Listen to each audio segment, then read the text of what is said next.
કોઈ પણ ચૂંટણીનું પરિણામ એ ફક્ત હાર-જીતનો સરવાળો નથી હોતો. એની પાછળ એક આખું વિજ્ઞાન હોય છે, એક તંત્ર કામ કરતું હોય છે. આજે આપણે જસદણ 2022ના પરિણામને કોઈ રાજકીય ચશ્માથી નહીં, પણ એક ડેટા એન્જિનિયરિંગની સમસ્યા તરીકે જોઈશું.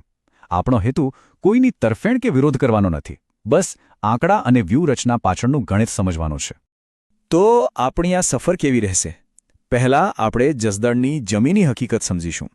પછી 2022ના ચૂંટણીના કોયડાને ઉકેલીશું.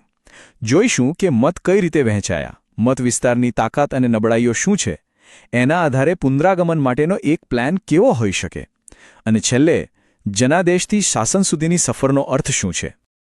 ચાલો શરૂ કરીએ આપણા પહેલા વિભાગથી, જસદણની બેઠકનું વિશ્લેષણ. કોઈ પણ વિશ્લેષણ આંકડાથી શરૂ ન થાય, એ જમીનથી શરૂ થાય છે. કારણ કે રાજનીતિ એ લોકોની આશાઓ અને આકાંક્ષાઓનું જ તો પ્રતિબિંબ છે. તો આ છે ગુજરાતના નકશા પર જસદણ, વિધાનસભા બેઠક નંબર 72. સૌરાષ્ટ્રના રાજકીય અને સામાજિક તાણાવાણામાં આ બેઠકનું હંમેશાથી એક ખાસ સ્થાન રહ્યું છે. 2022માં અહીં કુલ મતદારોની સંખ્યા હતી 2,56,485. વિચારો, 2.5 લાખથી પણ વધારે લોકો. આ એક જ મત વિસ્તારમાં લોકશાહીનો વ્યાપ કેટલો મોટો છે એ આ આંકડો બતાવે છે.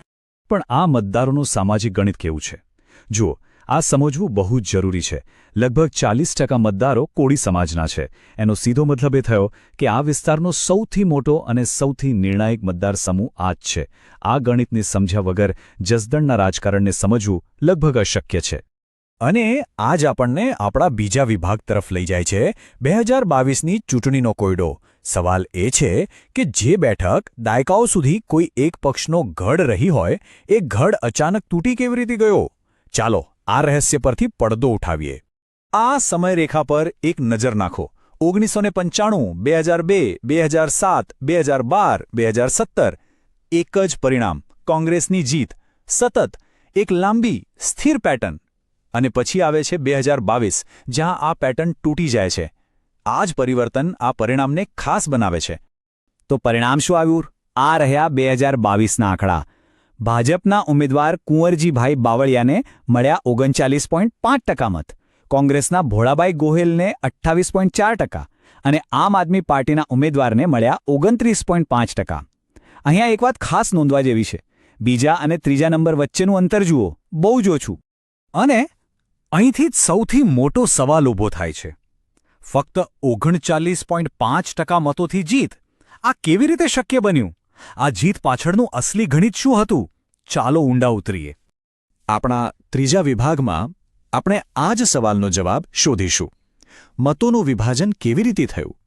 કારણ કે આ કોયડાનો જવાબ કોઈ મોટા રાજકીય સિદ્ધાંતમાં નહીં, પણ સાદા ગણિતમાં છે. અને એ જવાબ છે વોટ સ્પ્લિટ. આ ચાર્ટ આખી વાર્તા કહી દે છે. મત સ્પષ્ટપણે 3 ભાગમાં વહેંચાઈ ગયા. ભાજપ 39.5%, કોંગ્રેસ 28.4% અને આમ આદમી પાર્ટી 29.5%. મતલબ કે કોઈને બહુમતી નહોતી. ભાજપના મત એટલા માટે જીત માટે પૂરતા થઈ ગયા કારણ કે વિરોધી મત લગભગ અડધા વહેંચાઈ ગયા. અને આ ગણિતને હજુ વધુ સ્પષ્ટ રીતે જોઈએ. એક તરફ ભાજપના 39.5% મત અને બીજી તરફ જો કોંગ્રેસને આમ આદમી પાર્ટીના મત ભેગા કરીએ તો એ આંકડો પહોંચે છે 57.9% પર. આ બતાવે છે કે વિપક્ષી મતોનું વિભાજન જ આ ચૂંટણીનું ટર્નિંગ પોઈન્ટ હતું. જો આ મત એકજૂટ રહ્યા હોત તો પરિણામ કદાચ સાવ અલગ જ હોત. પણ વાત ખાલી વોટ સ્પ્લિટની નથી. એક બીજું મોટું કારણ હતું, મતદાન. 2017માં લગભગ 78% જેવું ધમાકેદાર મતદાન થયું હતું. પણ 2022માં આ આંકડો ગગડીને સીધો 63% પર આવી ગયો. લગભગ 15%નો ઘટાડો. આ સ્પષ્ટપણે મતદારોની ઉદાસીનતા અથવા તો નિરાશા દર્શાવે છે, અને એની અસર પરિણામ પર પડવી સ્વાભાવિક હતી. અને આ જ મુદ્દો આપણને એક મહત્વપૂર્ણ વાત યાદ અપાવે છે. દરેક ચૂંટણી એ એક સંવાદ છે, અને આ સંવાદ હંમેશા તથ્યો અને દરેક વ્યક્તિના ગૌરવના આદર પર આધારિત હોવો જોઈએ, જેથી કરીને લોકો કોઈપણ જાતના દબાણ વગર એક જાણકાર પસંદગી કરી શકે. આ જ તો સાચી લોકશાહી છે. તો આપણે આંકડાનું ગણિત તો જોયું, પણ સવાલ એ છે કે આ પરિસ્થિતિ ઊભી કેમ થઈ? ચોથા વિભાગમાં આપણે આ જ સમજવાનો પ્રયત્ન કરીશું. મત વિસ્તારની અંદરની શક્તિઓ અને નબળાઈઓ શું હતી? કારણ કે ચૂંટણી ફક્ત આંકડાથી નહીં, સંગઠનની તાકાતથી લડાઈ છે. જો આપણે કોંગ્રેસના દૃષ્ટિકોણથી જોઈએ તો એમની તાકાત હતી કોળી સમાજનો મજબૂત ટેકો અને એક ભરોસાપાત્ર સ્થાનિક ઉમેદવાર. પણ નબળાઈ, જમીન પરનું સંગઠન, ખાસ કરીને બૂથ લેવલ પર એ નબળું હતું. તક પણ હતી.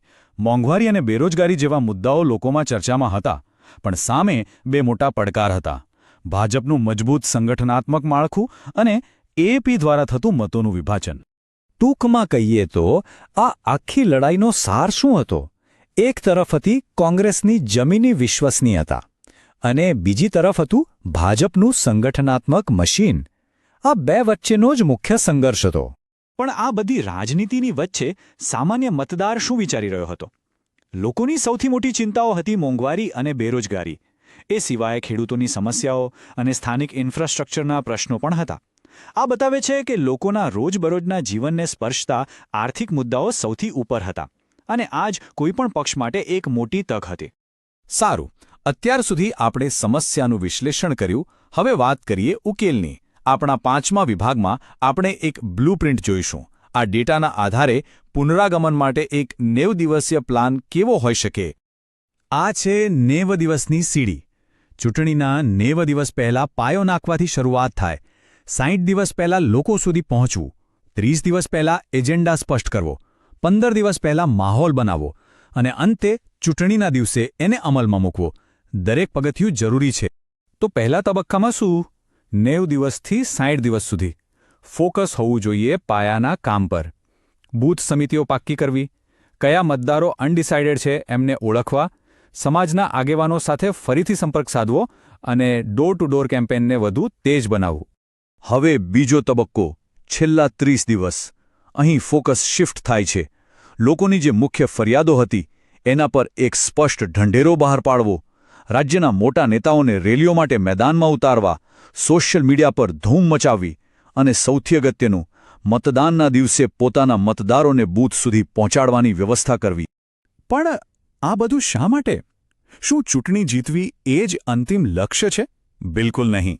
આપણા છેલ્લા વિભાગમાં આપણે વાત કરીશું જનાદેશથી શાસન સુધીની સફરની. ચૂંટણીની વ્યૂહરચનાનો સાચો હેતુ શું છે? જો લક્ષ્ય ફક્ત જીતવાનું નથી, અસલી લક્ષ્ય તો એક એવી શાસન વ્યવસ્થા બનાવવાનું છે જે લોકોની ફરિયાદો સાંભળે અને તેનો ઉકેલ લાવે. પછી એ નોકરી હોય, ઇન્ફ્રાસ્ટ્રક્ચર હોય કે પછી લોકોનો સરકારમાં વિશ્વાસ હોય. ચૂંટણી એ આ કામ કરવા માટેનો એક જનાદેશ છે. અને જ્યારે આપણે ડેટાની વાત કરીએ છીએ ત્યારે એક ખૂબ જ સંવેદનશીલ મુદ્દો યાદ રાખવો જરૂરી છે. લોકશાહીમાં મતદારનો ડેટા એ એના અવાજનું જ એક સ્વરૂપ છે. એટલે એની સાથે ખૂબ કાળજીથી કામ લેવું જોઈએ. એનો ઉપયોગ ફક્ત મતદારની સંમતિથી અને વધુ સારું શાસન આપવાના હેતુથી જ થવો જોઈએ. આ એમના ગોપનીયતાના અધિકારનું સન્માન છે. તો છેલ્લે એક સવાલ સાથે આપણે આ ચર્ચા પૂરી કરીએ. શું ડેટા આધારિત વ્યૂહરચના રાજકારણને સત્તાની લડાઈમાંથી શાસનના વિજ્ઞાનમાં બદલી શકે છે? આ પ્રશ્ન પર વિચારવું ખૂબ જ જરૂરી છે. જો આપ એક જનકેન્દ્રિત નેતા બનવા માંગતા હો અને આપના મત વિસ્તારનો વિકાસ કરવા માંગતા હો તો blueprintstrategies.ai નો સંપર્ક કરો, mgr@blueprintstrategies.ai પર અથવા 08042041602 પર ફોન કરો. રાજકારણથી પર એક હેતુ,